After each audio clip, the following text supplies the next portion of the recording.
I wanna be with somebody. I'm sure that's about right. And Loza, Bonjour. can you talk at the same level you're I going to know, talk? I never do this to her. Hello, She's I'm like, Lauren. yes, Dad. Yeah, you don't talk like that either. Oh shit, no, I spilled my coffee. Are you not going to ask me what I had for breakfast? What did you have for breakfast, Loz? I just had a piece of toast this morning, which was crap.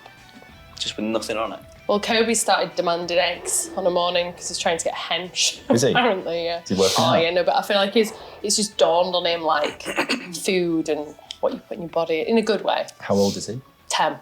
We go to high school next year. Okay. Do you mean comprehensive secondary school? Yeah. We're not in fucking Saved by the Bell. Oh, so? Do you call it high school? No, because I'm from England. I called it high school. Yeah, I called Did it you? high school. Yeah. Did you really? It's because you're posh. Fuck you guys. No, I went to a comp, man. Oh. Well, it is called high school, isn't it? Secondary school. Secondary school, yeah. Secondary school. Grammar school. Which is a I went to strange... finishing school as well. Did you? I did a table manners. Secondary school is a weird way of talking about it, though, like primary school and secondary school. Like, why... It suggests that secondary school is less important. It should just be small school and big school, Yeah. I think. Keep it formal. Yeah. Well, Johnny's like super old, so he had middle school. Did he? That wasn't a thing for me. It definitely wasn't for you. Was it? No, not in my young age. Don't remember your years. I know I didn't have middle school. Just went primary to When were you born? 92. Calvin Jesus, Harris has got Lord. zero love for When were you. you born? 95. I know. Oh, What were you? 88. Yeah. Calvin Harris has got mad love for me. Oh dear. All right. Are we ready? What's up, everyone? Welcome to the North Leeds Jitz podcast. This week, back on the show, Lauren Victoria Rutley. And I've brought everyone Christmas coffees today, haven't I? Thanks very much. Brought to you by Starbucks, the new sponsor of the North Leeds Jitz podcast. Thanks so much, Controversial. Starbucks. At one point, me and Mike were trying to get Tenzing to sponsor the podcast. Oh, really? We showed up every podcast and let some Tenzing nicely placed and kept calling them out, but it never happened. Who knows? And we're also joined for the second time on the podcast, Thomas Braun. Ooh. What's your middle name, Tom? I've got two, but Oh, God. I'd really Me prefer not too. to tell you. Go. Really? Yeah. Go. So I'm Thomas Jeffrey John Broughton. Jeffrey John. Jeffrey, That's yeah. fancier than yours. We share I a like John as well. Do we? Vashko John. That's pretty cool. Yeah, And wasn't Kev John? Yeah. my mum thought I was going to be Prime Minister. So I don't know at what point she gave up on that dream. Oh. But the middle names have stayed. I don't feel like a Jeffrey or a John, though. I don't know. I don't think I give off a Jeff energy. No. I don't think Yeah, I've met. I I don't know what think that Jeffrey's is, kind of a died kind of name, but I don't think I've met anyone called Jeffrey in like Jeffrey died. apart from like Professor Jeff, who was at Harrogate, but he's like in his late 50s now, so it's like Yeah. I've never met like Jeff. a young. I don't know any young kids called Jeffrey. I've never met recently a young Keith either. Yeah. But I'm a big fan of that. No. Never met a Keith I didn't like. No. I think all the kids' names, especially in the Little Champions Pro, they've all got like quite exotic names. I think. Yeah. Yeah, I do. Not many Thomases around either. Whereas in my year, I know my age, a gazillion Toms. They're rife. Or just look at the adults. Yeah. Adults Yeah. members here. Yeah. Everyone's a We'll Tom. have to Yeah. distinguish Yeah, between yeah. Toms. Throw a stick and you'll hit a Tom. Yeah. But I reckon Jeff's probably going to die out after the Jeffrey Dahmer Netflix series. Yeah. Yeah, no one wants little baby Jeff anymore.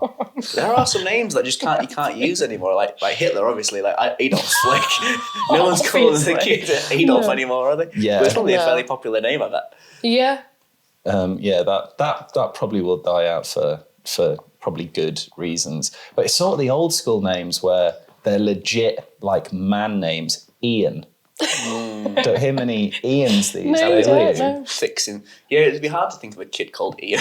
Yeah. It's like But like Barry, you said, little once upon a mechanic. time, it will have been popular. Just like Yeah, Keith and Barry. yeah. Little baby Barry. I think they said people which like is more like funny. outside the boxes names, don't they, these days? but they're not because everyone's called, and there's nothing wrong with these names, but they are pretty. But like Ava, don't know any Avas. My names, but Blake. actually, I love that name. to be fair, I do only know one Blake, and it's a very pretty name. Yeah, I don't know any Blake, so I'm joking. So. Yeah, but I think like when I was born, I think Lauren was a popular name, but you don't really hear of any Laurens either, do you? Well, there won't be any coming from this academy now that they've all met you, will Oh no, yeah. they? Jeffrey Dahmer, Lozatron. Aw. What Lauren Savage. does is like the new trials women come into the women's changing room. She puts them up against the wall. And this is my academy. Stay away from Professor Mike. There are many He's like like- it, but this one is mine. Yeah. Speaking of changing rooms, I've just been in the men's changing room. Yeah. What the hell? Why is it so big? Have you Because been there's in ours? a lot more men. Well, I hope not. So the men's changing It's room. huge. The men's changing rooms is bigger, Yeah. but it's certainly not as nice. Well, we don't no, have you a don't have the tropical rainforest, do you? In the yours? hydroponic wall. Yeah. We don't have neon lights, and actually we've got all of the cleaning stuff. We I only have actually quite one like that. toilet. You've guys got a have massive two? shower. I don't know why. I don't know why you need a big shower. Well, Lauren's starfishing out in the shower. Yeah, it's Celine Dion. Like, You want a shower freestanding bath? time. Yeah. But also we need the additional room because the gets a bit grim. I can see After why a you big- spend so much time in there, though. Chinwag. Yeah, It's just loads having a of room. bloody. isn't Do you not have a there? chat? Yeah. We've It got gets a bit cramped, Did you see the doesn't it, bidet we've sometimes? got in there as well? Freestanding bath. Well, Coach T a couple of weeks ago told me that the mirror, which is behind the camera, said that was a one-way mirror. And Did you believe it? I did. What the hell? Look at that face. What's not to believe? Integrity. It's one of my You values. spread so many rumours. I was thinking the amount of stupid You're walking stuff. past like, Hi, how's it going? But then we did get shown the new neon light, which was glorious. Yeah. Me and Mike were saying we do need to do something in the men's changing room to give it a bit of We don't deserve it. yeah. Just keep it industrial. We're gonna maybe put some like graffiti on yeah, there. yeah. That'd look quite cool. We'll Like get some cool chipboard graffiti stuff. or Just some random yobbos. You can also have a go. some utes. Yeah. Get some of Goo Reggie's mates down. Yeah, I bet he's got some people who know how to spray. Funny. All right, so Tom is actually here because Coach Kev's injured and didn't get any sleep. So Tom stepped in last minute. Thanks, Tom. Yeah. And I gave him 30 minutes notice, and he came up with the best topics I've ever know, heard. yeah. Brought some I give notes and everything. Lauren a week's notice, and she just steals my topic. So I was asking the kids this morning when I was making breakfast, I was like, what do you think I should talk about this morning? This is quite funny from Kobe. Kobe goes, I think you should talk about tripod sweeps because it's a podcast. I was like, oh no. Well, there's a theme. Pod. Yeah. Yeah, Yeah, well, I and like a it. tripod. Yeah. Yeah. Yeah, it's good thinking. Yeah. It's got a bright his little- future. yeah. Which reminds like, me, this we is do not need a helpful. new tripod, actually. This You one, do this, need a this new is the tripod. secondary one. The primary one broke, so Do it. they're expensive, though. Oh, Yeah, proper ones. I won't bore you with tales of tripod expense, though. I think I've got a Tune into the tripod. North Leeds Jitz podcast. Well, I think it's a pretty good looking tripod. It's the best one I've seen all day, anyway. All right, Lauren, you brought a book in today. The one you've been, well, not the one you've been having on. I feel like I'm like sponsored by this person because it's all I go. This is not the one I read. This is the second one I've read. You got some Brene quotes you Brown. want to share? No, so I was going to ask you guys because I've been reading this about Dare to Lead. So she says, I'll tell you what she defines as a leader. So she says, I define a leader as anyone who takes responsibility for finding the potential in people and processes and who has the courage to develop that potential. So I was going to ask you what you would class as a leader. And in terms of us being leaders, like in coaches, what do you think is important as like for this generation, like in your role of being a leader? That's what I was going to ask you. Well, I'm a big subscriber to Jocko Willink and stuff, and he talks a lot about leadership. And he has a saying of like about, you know, leadership at all levels and leading up the chain of command, which is very impactful on me because I used to think, leadership is just, you know, someone gets put in a power position, they're the leader, they're the one that's going to make decisions and take responsibility and all those kind of things. And then I thought about how the way he puts it about if you're maybe you're not in that leadership position, you're one of the team, but you still have a leadership responsibility to make sure that person, like the leader, is doing a good job in a way. And you can do that through all the ways that he talks about, through like extreme ownership and stuff like that. But I think it's one of those values that you need to be reminded of. Whereas there's some values, like for me, like integrity or something, it's almost just like natural. I don't need to think about it.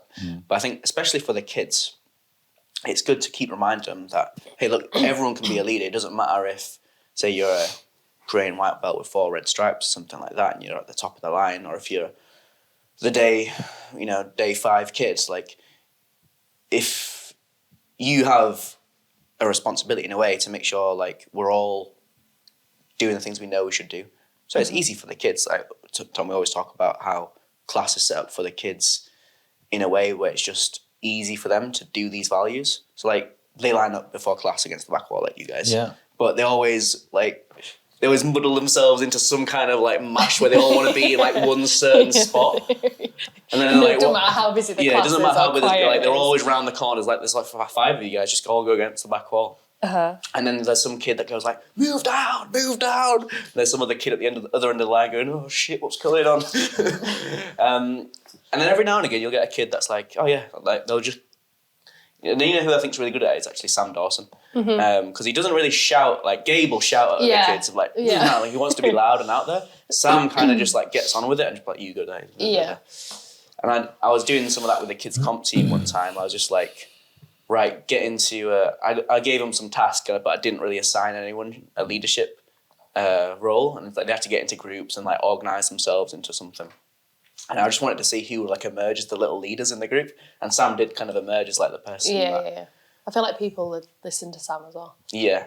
I think it's maybe interesting how that might be related to your own personal, because it's jiu-jitsu. I wonder if it's related to your ability on the mat, like if that actually mattered. Like, is leadership just a skill you can have outside of your abilities on the mat? Or do you also have to be like, do people have to respect you enough through jiu-jitsu then to take on that leadership? Because I guess it goes hand in hand. Yeah. It's hard to be a leader if you don't really have respect. Yeah.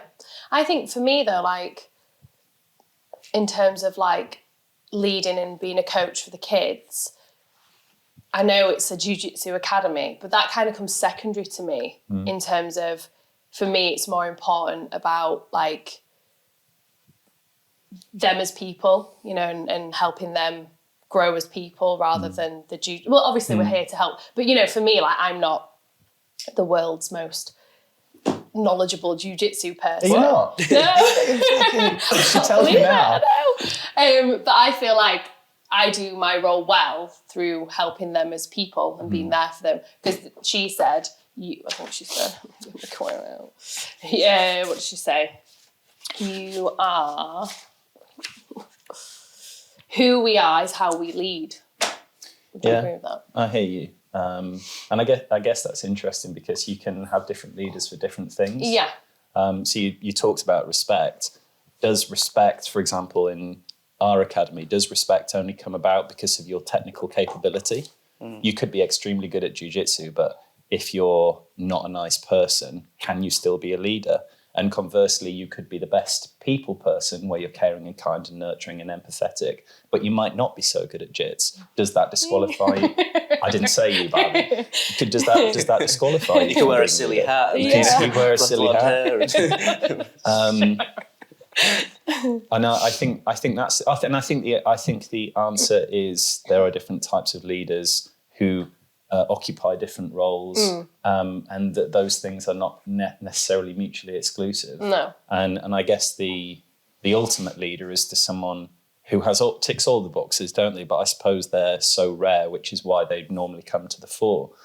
What you said in your book, and what you're saying about people on the mat as well, I think it's interesting. There's a difference between having a title and then being a leader. You could, on paper, be the head of a department, or you could be a team leader or something. But if really you only manage things when they go wrong, and the rest of the time that you're absent, I wouldn't say you're a leader. Yeah, I'd just say you're accountable at the end of the day and you stick your oar in when things go wrong. Is that kind of like the difference between like a leader and a manager then? Exactly. And just because you have the position doesn't mean that you are a leader. I think that anyone in any circumstance can be a leader in some ways, depending on the situation and depending what it is that they're good at. I know, for example, I'm not the best at jiu-jitsu, but I'm really good with spreadsheets and chasing people when they're late. So one way I try to contribute is for the competition group, I'll say, are we doing this on a Tuesday night? And I'll try to lead corralling people so that we'll have a good competition Tuesday class. But I'm not obviously going to be on the mat like you or the rest of the coaches teaching. But I don't think it disqualifies me from being a leader in some other form. Yeah, no, I 100% agree. I think there's so many ways to step up and lead, and I think people oftentimes only see the very obvious thing. It's like, if we keep it on jiu-jitsu, it'd be like, I can't be a leader because I'm not the person at the front of the class teaching. That's the leader of the class. But there's so many ways, whether it's just volunteering to do the warm-up, or whether it's volunteering to help do the kids coaching, whether it's like Chris Rowe, for instance,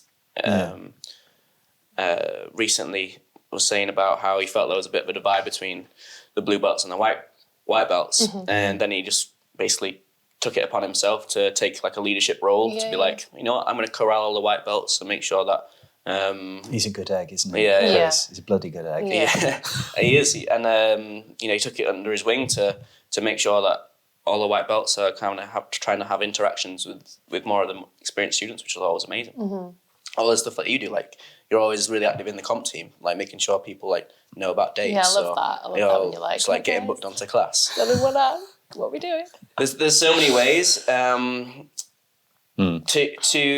thought there was an interesting earlier point you made there, talking about like about the respect aspect of it. Yes. Because they often say, there's some people where you don't have to like them, but you respect them. Yes. So I was wondering if you think, could you respect someone and not like them, but still see them as a leader? I think that's two questions. Can you not like someone but respect them? Absolutely. I think you can. And I see that all the time. For example, in my work as a solicitor, the higher you rate, as you progress your career and you move up the hierarchy, because of your technical capability, as you do that, you accrue managerial responsibility. You'll have a team. But it's a strange thing. Technical capability does not mean that you're a good people person. And the more I learn about management, the very little that I know, it's actually really hard managing different personalities. And so there are a lot of bosses who I may say it would be far from ideal to have to go for a beer with you. But as a lawyer, I am in awe of your technical capability and I respect you for that. The second question, does that make them a leader? I don't think it does. I think leading is more than technical capability, and it is more than having respect. And it's difficult to, what is leadership? I don't have a good answer off the top of my head. But I would say, is it being a role model? Is it being out in front? Is it being a thought leader? Is it defining a strategy? I don't know. I think just because you respect someone, just because you don't like someone, you can certainly respect them. But I'm not sure whether respect alone is sufficient to become a leader. I'd have to think deeply on that. It's interesting that I was speaking to Mike about on a podcast recently. I think we were talking, because we did those values series of podcasts, and leadership, obviously one of the words a week. There's a war historian, long dead now, but like an amazing guy, fought in like the Battle of the Somme, got injured twice, came back, 60,000 odd people died in the first. From Yorkshire, this guy called Basil Liddell Hart, and he distinguishes between a prophet and a leader. Yeah. Like a prophet is oftentimes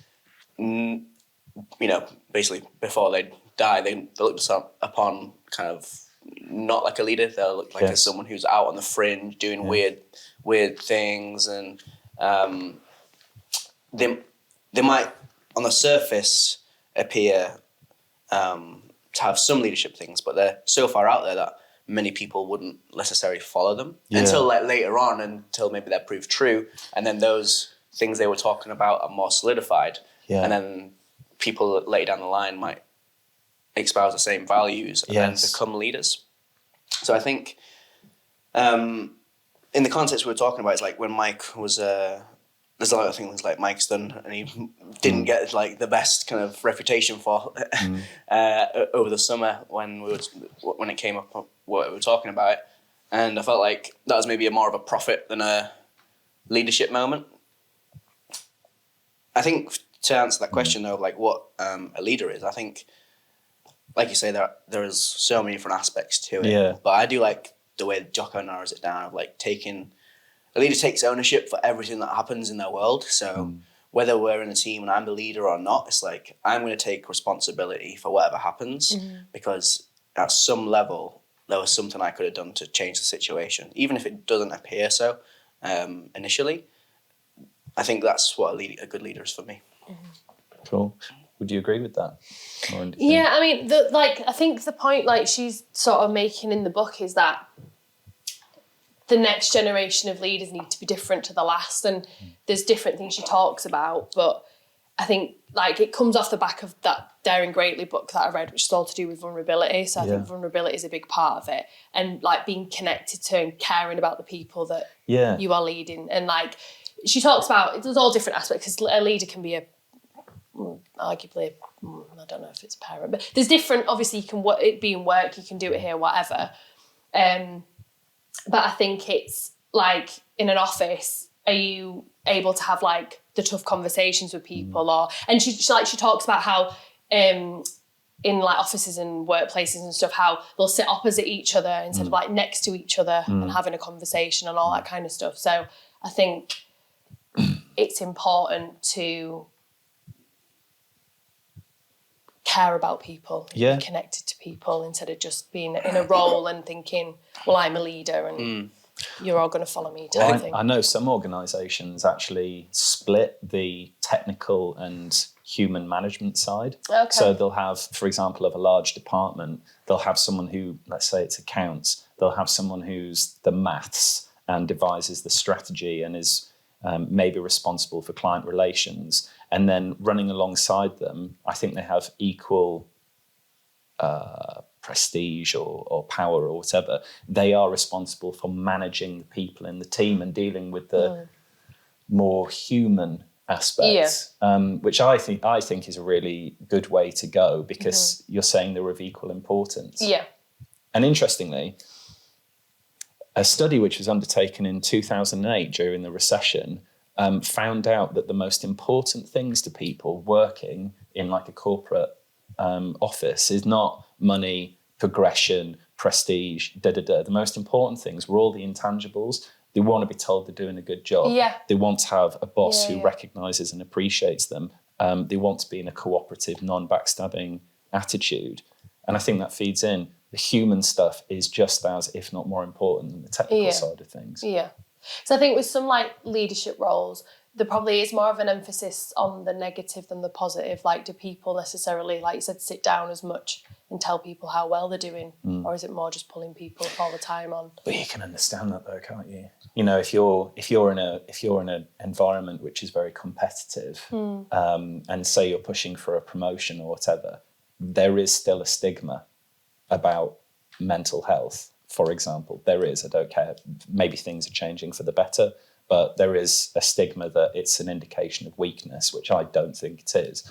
But if you're in that environment and perhaps you have a bit of a wobble and you're competing with bloke over there, you're really going to sit down with your boss and say, I'm having a tough time at the moment. I'm not on top of it. Yeah. You know, I need some allowance. No, you're not. You're going to keep it inside. No, but this is, I think you should, like, we should be able to, shouldn't we? We should, and it would benefit everybody more if people were more like that. I think you should, but people don't. No.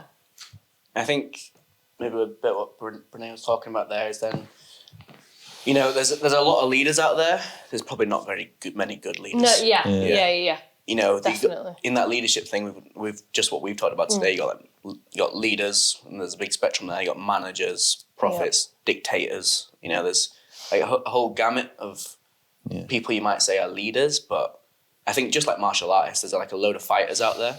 Not many martial artists. Yeah. There's probably a load of leaders out there, and very few that are really good. You know, Definitely. Yeah. I think that was a good topic.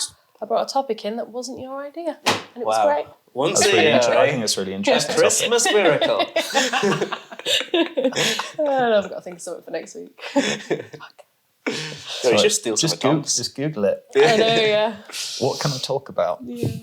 Tom, you brought some great got topics. loads. Let's go. Well, I'm gonna pretend that I haven't written them down just here, and I'll just come off with Yeah, them. I could give you a break, man. You only had about 20 minutes to prepare it. Yeah, I know, but it's so. I think I mentioned before. These are some of the things that Lauren and I had spoken about recently, and as well went for a drink the other night and sort of drunkenly pounced. Well, not pounced, just asked Coach T about them. So, in no particular order, a practical point. How should I'll make a quick point before you say that. Oh yeah. The video has gone off because the SD card is full. In fact, I can fix it. Just give me 2 seconds. You answer your thing. You get asked the question. I'll fix the SD card. Okay. You go. Okay. So, well, this is perfect because we've we've had a little. We've been chewing the fat over this one, haven't we? I think. Study halls. Yeah. How to make the most of them. So we were saying, weren't we? It's difficult because you use study hall, or we do, well, I do, Yeah. with a view to kind of drilling something or working on something very specific, Yeah. because obviously in class you don't get loads of opportunity, do you, to necessarily do it. And other than that, you've got live training, but you can't just be like stationary, can you, and doing stuff. Yeah. So it's difficult because you kind of go with a view, or we do, I think we're the kind of people that go with a view to this is what I'm doing. Yeah. A real aim. Yeah. But then it's hard because then sometimes, and same, I might go on my own, not that I've ever done this, but you might go on your own and other people might be there and you might be a bit twiddling your thumbs thinking, oh, well, can I join in? Yeah. So we were saying it's difficult because you want to go with a view to doing something. So me and Tom might be like, right, let's go and do De La Riva. Nice. But then there might be other people there and you don't want to be not including them, but then you don't always get to do what you want to do or make the most out of it. And then sometimes you walk away because then people will be like, oh, like Johnny turns up and he's like, oh, have you seen this bow and arrow? Get on the floor, I want to show you this. And then you end up leaving probably more brain, Yeah. don't know what the word is, mangled. Yeah, no, than I you think started. I can't process all that. It's too much. Because I go into the study hall thinking I want to turn down the noise. Yeah. And I want to crystallize some things that I've been working on and really get it in. And I think if you have got some bloody maverick loner who turns up by themselves, I'm thinking of Rob Salverson. They turn up, and obviously you don't. If there's only you and I, we don't just want to leave poor old Rob or whoever in the corner by themselves. You want to involve them, but I think then there's almost a social pressure. Yeah. That you involve them, but by doing that, you risk diluting the effectiveness of what you're doing. And I think the only hard, fast way to get around it is just to say, this is what we're doing. If you don't like it, you can go home. Yeah, and that's what I was going to say. Do. Is it acceptable to kind of be like, because it's not that we don't want anyone to be involved, but it's like, is it acceptable to be like, of course, join in, but this is what we're doing. Yeah, like, we are just drilling De La Riva or whatever, because my brain can't process anything other than that. No, for sure. I think time. so. You know, there's a big. You might not realize, but there's a big. I don't know, maybe not big, but there's a shift in jiu-jitsu around the way that it's being taught. So, for instance, at Lachlan Jar's school in Melbourne, they use predominantly a reverse classroom model where these students come into class and they just, in that, let's say, we'll call it GB1, for instance, Lachlan would have a set curriculum to teach. However, you do not have to do it. The class stops while he teaches it, but then you and your partner could go away and work on whatever you want. So he'll teach for, like, let's say there's someone new that's doesn't know any jiu-jitsu, then they would have something to work on because he's taught something. But if that's not your game and you want to work on something completely different, no problem. Go away and figure that stuff out yourself. And then, you know, Lachlan will be there as an instructor to help you out. Which is a really interesting way of teaching and learning, I think. But Very flexible. So it kind of reflects that study hall type environment.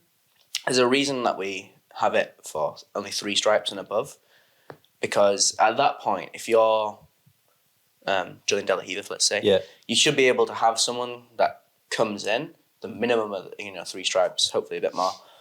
You can say, "Oh, we're working De La Riva, and these are the things we're working on. Like, come jump in with us." And then hopefully, well, one, it's nice to strengthen that kind of community. You might meet someone you've not really trained with before. You get to have the development path of actually having to kind of try and teach what you know already, and equally they might have some deeper knowledge than you on that particular topic, and they might be able to add a little bit to you. And it's a different body size, it might give you different reactions. It's another brain to help you problem solve. So I think my answer would be, you got to go into study hall with a purpose. Like, you can't just rock up being like, let's just see what happens. Because then it's just going to devolve into just chaos and probably just end up flow rolling, right?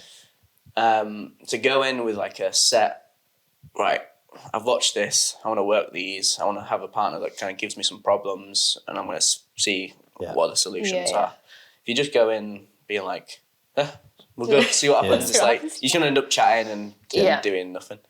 But I think it's completely acceptable and, almost to the point of it's just expected that if, you are in to drill a certain thing, then that's what, and someone doesn't have a thing to do, you can be like, "Hey, I'm here to do this." If, let's say you guys hadn't coordinated and you want to do De La Riva and you want to do X-Guard, that's fine. When you're drilling for 2 minutes, you work your De La Riva. And when Tom's drilling for 2 minutes, work X-Guard. That's nice. I'd never thought of the possibility of 2 different happening at the same time. That's a way around it, I suppose, if you're on your own with someone else. And it's interesting who you might partner with for study hall, because I think similar mindset is more important than perhaps body size or weight. For example, I'm a big sack of potatoes and Lauren is not, but then I know that we big sack of spuds, that we work well in study hall together, because we both need the physical repetition in order to make it stick.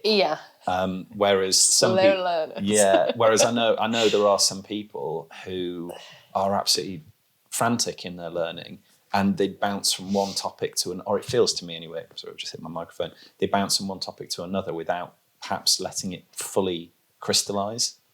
Whereas I'd rather learn one thing but learn it well, and that's fine, but they're probably not the person for me to go to study hall with.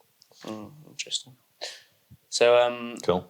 Andrew Huberman has a good podcast on skill development, and really and I kind of resonate with this because I don't have any time really to kind of drill. Everything new that I learn has to be done in live training. You just download it. Sit there like the Matrix.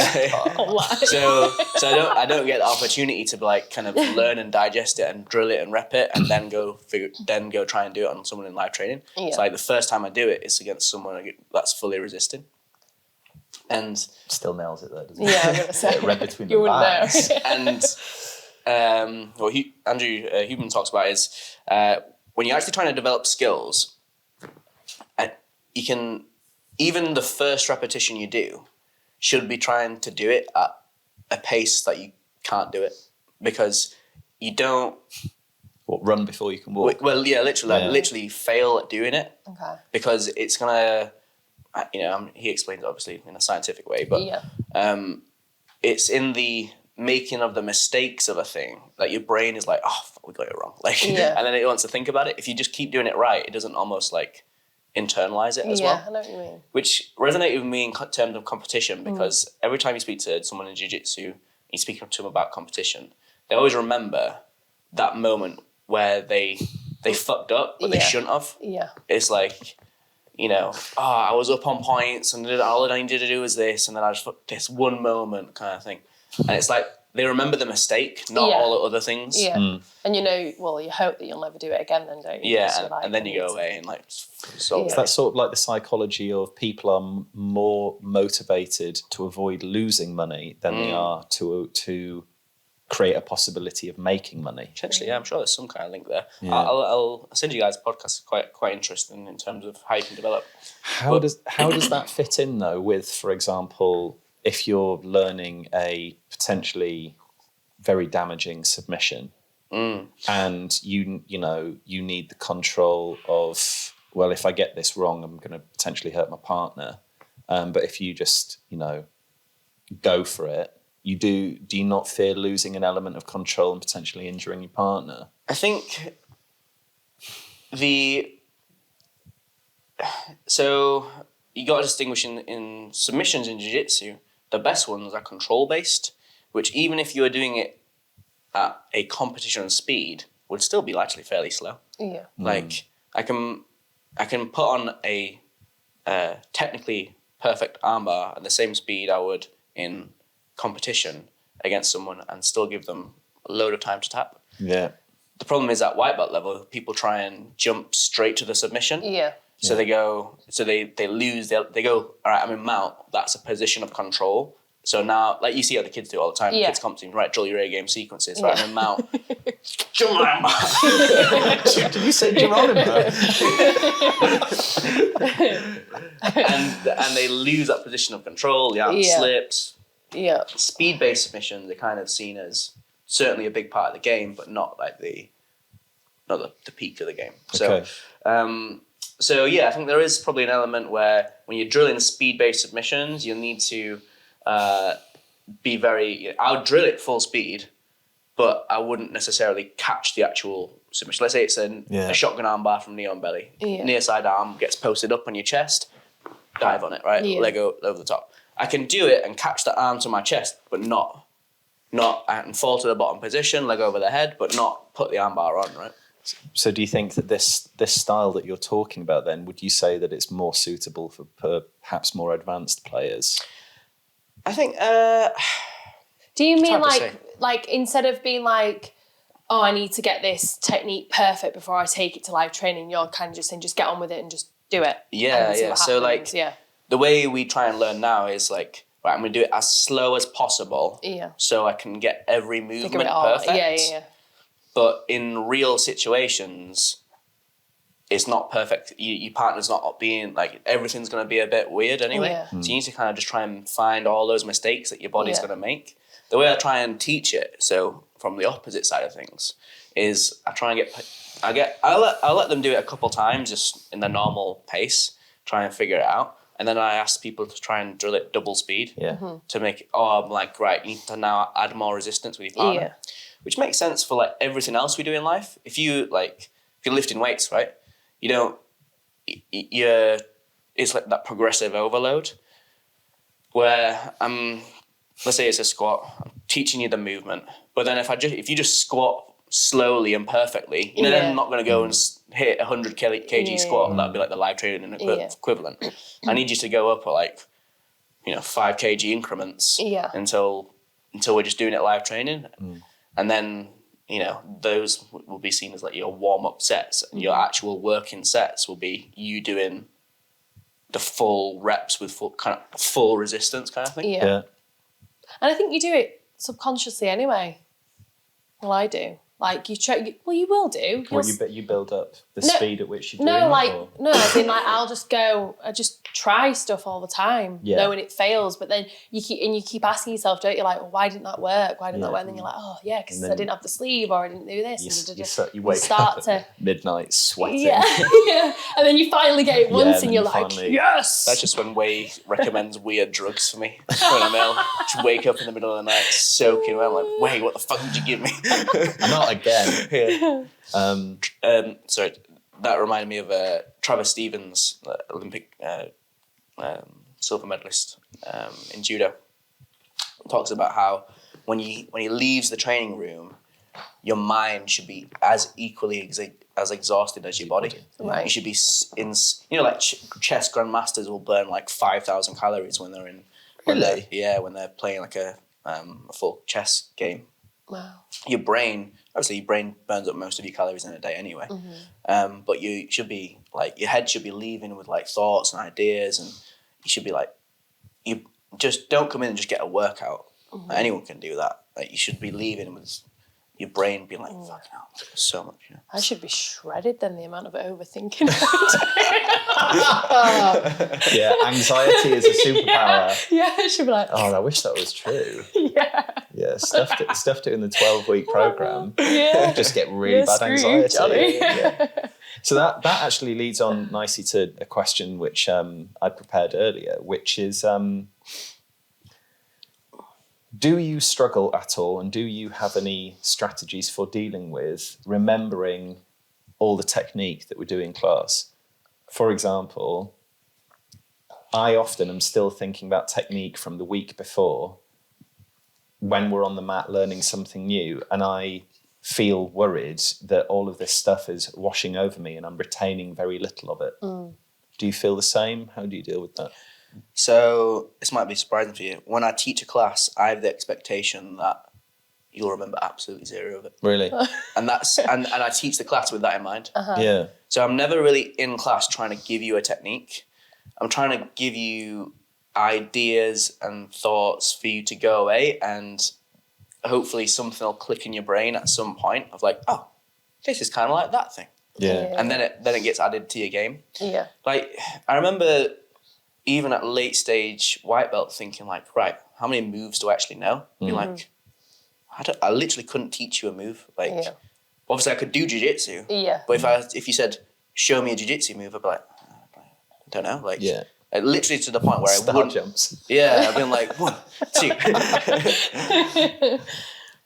So I don't think you should think about it in terms of collecting, like trying to collect and memorize techniques. Yeah. Especially when I'm teaching, I'm just trying to give you like a little idea or a concept or a way of thinking, not trying to have you memorize a step-by-step process of techniques. Yeah. I think that's a really poor way to try and,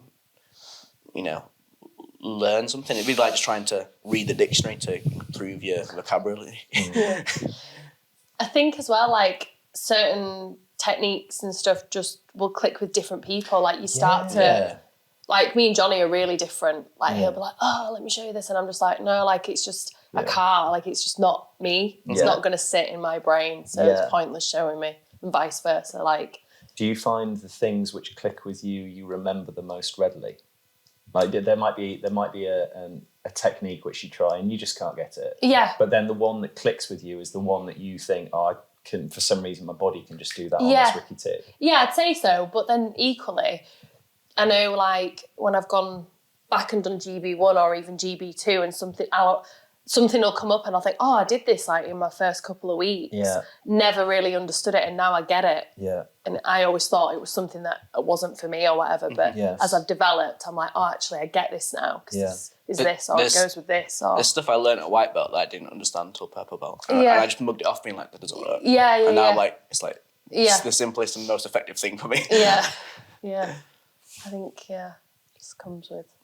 Because I sometimes go into a role trying to, or turn up to class with a specific intention, like be really prescriptive. You must at least attempt one triangle set up today. You're only allowed to get submissions via armbar or something like that. But then the class might be something completely different. And, if you're doing maybe 2 hours worth of training, those thoughts might get lost in the mix. And then I walk away and I might have done other good things, like I might have hit something which I previously hadn't been able to, or at least attempted something new. But I feel almost guilty for not having attempted the thing that I came in with. Yeah. But then there's a tension there, isn't there, versus turning up with intention and then just free rolling. And where did Danaher posted about that recently, and where did he come down? And I think he said something like, you can't go into a match with a clear plan because you've got to react to what your partner does. It's a conversation. Yeah. I think Hodger was talking about that in the Lex Friedman podcast he just did. Yeah. Where he was like, he's never gone into a match with like a game plan. Yeah.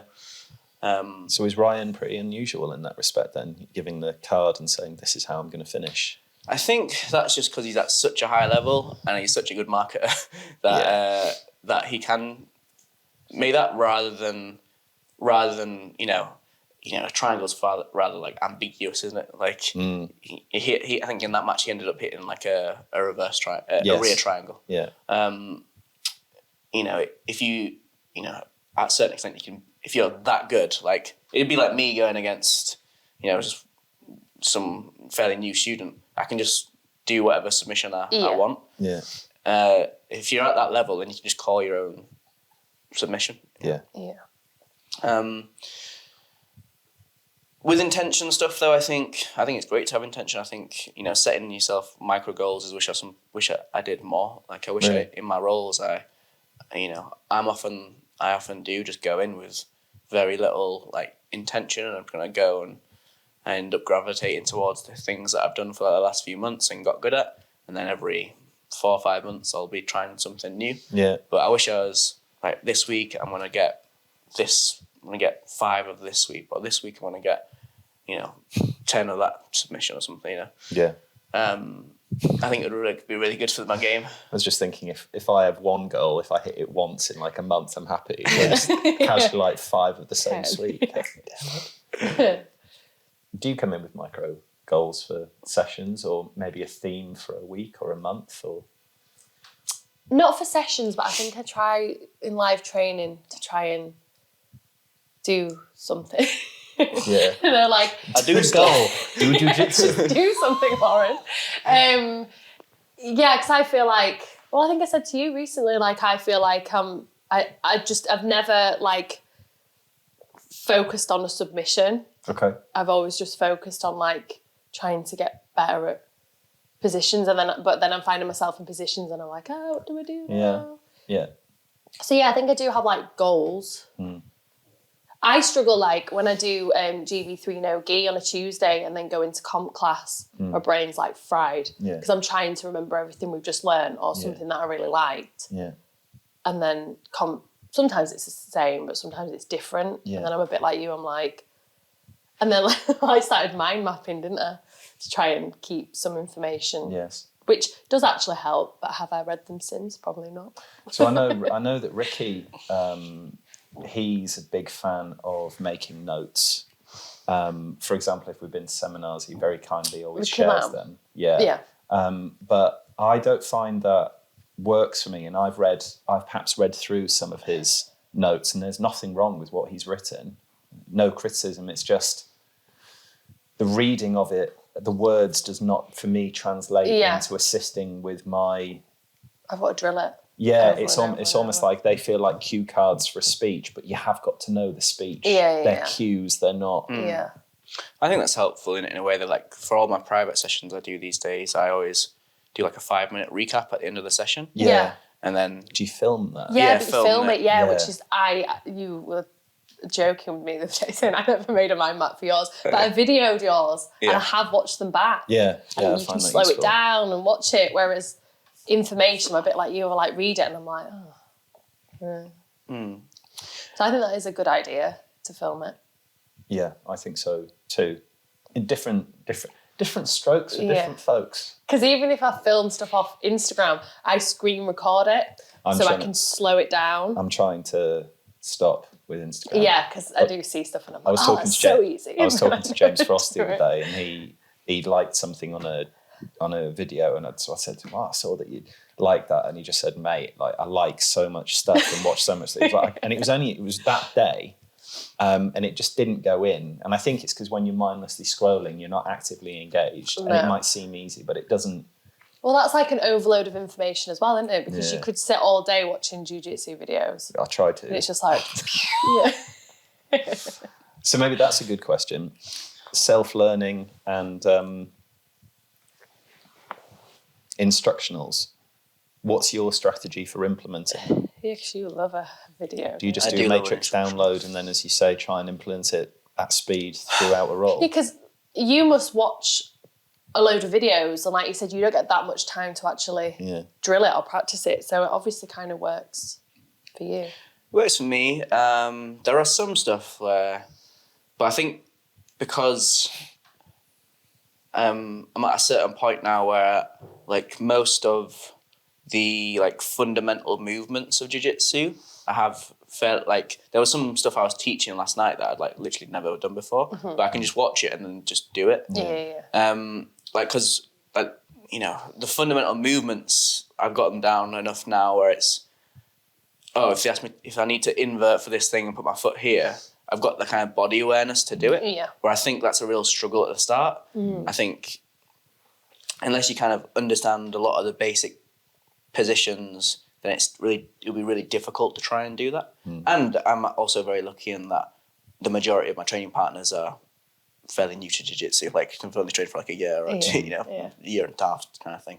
So yeah, I'm not in any particular danger at most points. So I can take more risks and stuff like that. Whereas if it was a room full of, you know, purple belts, brown belts, really high level blue belts, I wouldn't really get the chance to, which is the same problem you guys have because you're against people of similar ability levels. Yeah. So I get away with it a lot, basically. In terms of actually how I learn it, I watch the whole instructional through. On usually, well, I really favour Danaher, Gordon, and Lachlan Giles. Apart from Gordon, they all teach fairly slowly, so I'll stick it on like 1.25 speed or something like that. Sacrilege. And then there'll be points in it. I'm like, okay, that resonated. I'll go back and watch that through, and then I might just pick like one thing and try and implement that for a little while. And eventually I'll work. If it's something that I really care about, I'll work my way through the whole kind of series. So like, I'm just about finished. You know, I think the Danaher's Mount instructional came out about 4 or 5 months ago. Okay. I've just kind of worked my way through that. Right. And I've got loads of instructionals that I watch in the meantime. But luckily for me, I often use them to teach as well. So like, I'll use them as a resource. And okay, which is nice because it forces me to have a varied kind of approach. So if I'm teaching half guard passing, oh cool, I'll go back over Gordon Ryan's half guard passing. I'll have watched it once through in total, kind of loosely. I'll be like, okay, the things I know that's kind of the gist of the things I want to get from him. I'll go back to those sections and have a look. It is difficult, I think, learning from instructional sometimes, but it's such an amazing resource. It'd be crazy not to use it, especially if you're in my position where you're like coaching.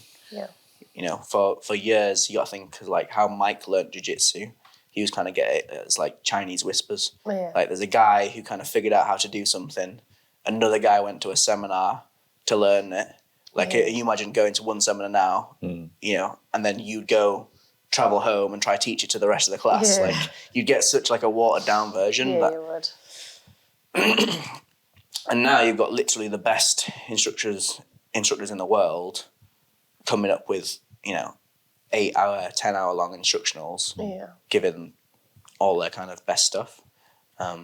We're in a really lucky time for martial arts in general, because you know it's not just jiu-jitsu. It's like there's great stuff for striking, judo, everything like that. I think Jocko spoke about that on one of his podcasts, where I don't know if this was a true story, if it was a fable, but there was some, we'll say the Russian like chess supremo who was 70 years old, and he was up against some like 16, 17-year-old protege who had been training in chess and had read all of the books and everything that was out there and read what this 70-year-old had written. And somebody said, who's better between the 70-year-old and the 16-year-old? And the 70-year-old just said, well, of course the 16-year-old is, because he's 16 and he already has ingested all of the knowledge which came before him. So he's now at the very front and the path is clear before him. And similarly, when that 16, 17-year-old becomes 70 and someone else comes behind him, that there's going to be this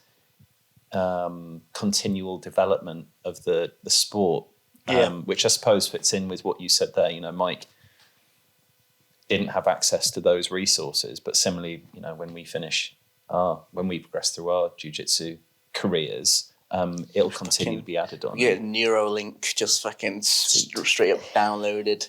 That'll happen. And then there'll be like some AI robot that comes out that you can train with. So they say that human technology is only limited by human imagination. So if you can imagine it at some point, it will happen. So, you know, downloading jiu-jitsu, you know, it is going to be the matrix of... And will that be... Everyone will know it, and they will have to put the grind in. Yeah.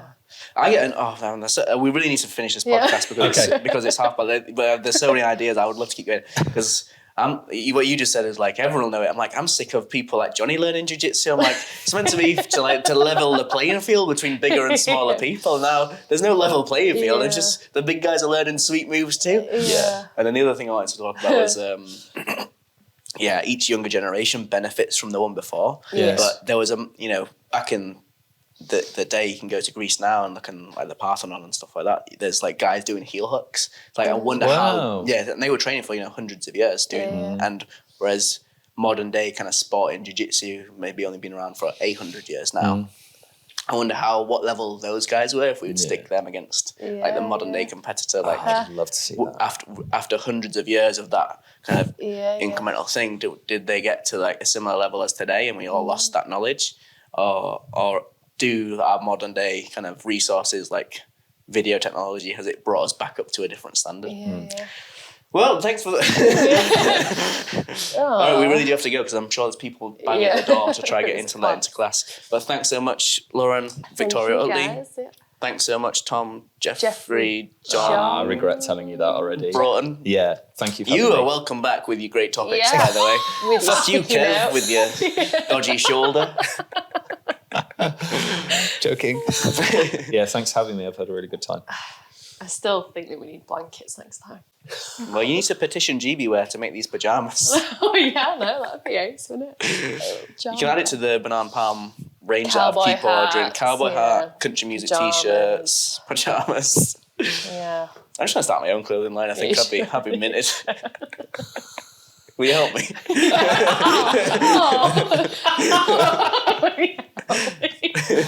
Of course. He was being serious. I know he is. My sister's a fashion designer. She probably helped me He too. really wants a cowboy hat. Like, he really does. We should start like a GoFundMe. Till next time. Us.